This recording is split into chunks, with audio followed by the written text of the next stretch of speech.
Hi guys, and welcome back. If you're looking for some soft tissue exercises that you can do yourself to help improve range of motion, reduce aches and pains of the shoulders, back, and hips, then this video is for you. So before we get into the specifics of what we're going to do today, I want to actually talk about the why and present a case as to why we need to actually do mobility work.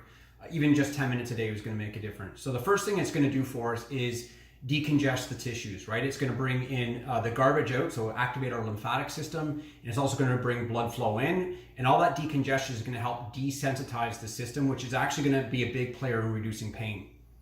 The next thing is it's going to help restore range of motion. So a lot of times when we do have aches and pains, because we're lacking a range of motion, so we want to make sure we're always having a good full access to our joint ranges of motion. And ultimately, by doing this stuff on a daily practice, it's going to stop and prevent injuries and aches and pains from happening again. So today's first mobilization, we're going to get into mobilizing the thoracic spine, not the Jurassic spine, but the thoracic spine.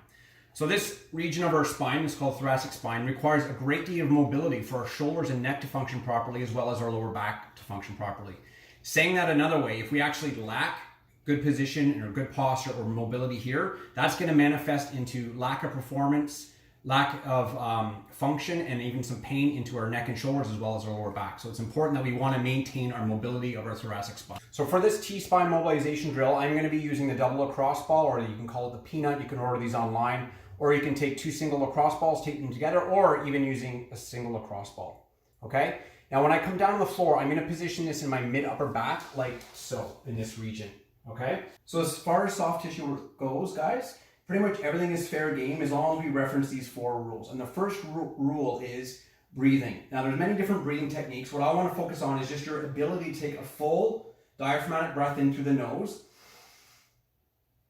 and then exhale through the nose. Okay, breathing again is going to activate that lymphatic system, increase circulation, and just getting things circulating. Also, it's a good reference because if you can't take a full deep breath, you're probably too deep or it's too intense. Okay, so that's the first rule. Second one, referencing discomfort or pain, always frequency is better than intensity, meaning if you're going to scale how intense something is or painful something is, 10 being the worst, the max you should be bringing yourself is to probably a 7 out of 10. Okay, so remember there's different ways we can escalate the intensity. For example, I could lift up my glutes and that would heighten the intensity, right? Or I can reduce myself down like this, or I could even, the ball, the device I'm using could be a harder device, which would make it more intense, or something that's softer, like a tennis ball, would make it less intense. Okay? The third principle or third rule would be frequency. Okay, so there's much more advantage to us doing this, say, every day for 10 minutes versus doing it once a week for 60 minutes. Okay, so frequency is a big component to this. Okay? And then the last thing, guys, is that this is an active process, right? We talked about we're not just laying here like a beach whale and just chilling out. Well, we're going to get more value out of it if we actually make it active. So the first step in making it active, we've already talked about, is utilizing the breath. Okay, so I'm getting it settled in here, just getting my breath going. Even if this is all we're doing in breathing, that is fine. So remember, deep diaphragmatic breath in and exhale. The second thing we can do for adding some activation or making it more active is just adding some range of motion with our arms. So my arms are straight up, thumbs back. So I'm getting some shoulder extension and flexion. So again, this is getting those sliding surfaces or muscle tissues to slide over the ball. And again, increasing circulation. And again, we can play around with that with our breath. We can change position like so. We can even heighten it, right? Increase like this. And I can also do some internal rotation like so.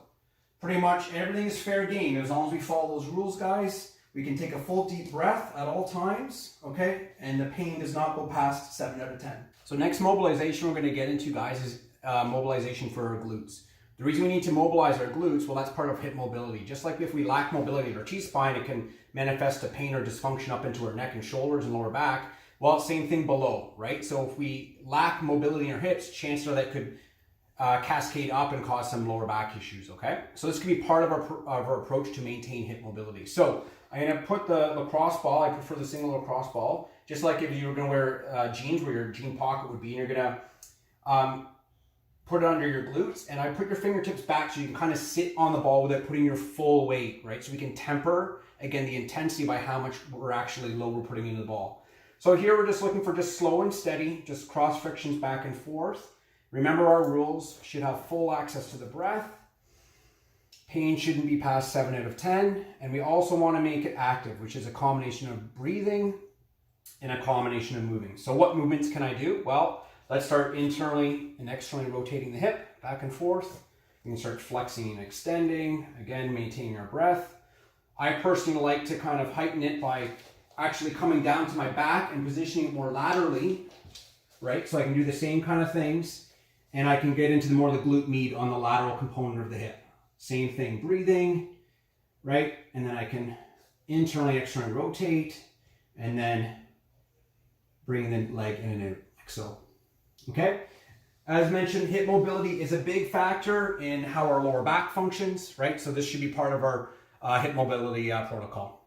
So one of my favorite soft tissue mobilizations to do is to get into the sliding surfaces and fascia in our feet, okay? The feet actually have a big impact on our mobility all the way up our body. And one way to test that is actually to do a forward fold. So I'll just show you guys. And it simply just means we're gonna try to touch our toes. And it doesn't matter whether you can touch your toes or not. What you're paying attention to is how much restriction you feel all the way up the superficial back net, basically just anywhere behind you, right? So pay attention if you feel tension in your hamstrings or lower back, okay? And then we're gonna see how we feel after we've done the mobilization within our feet.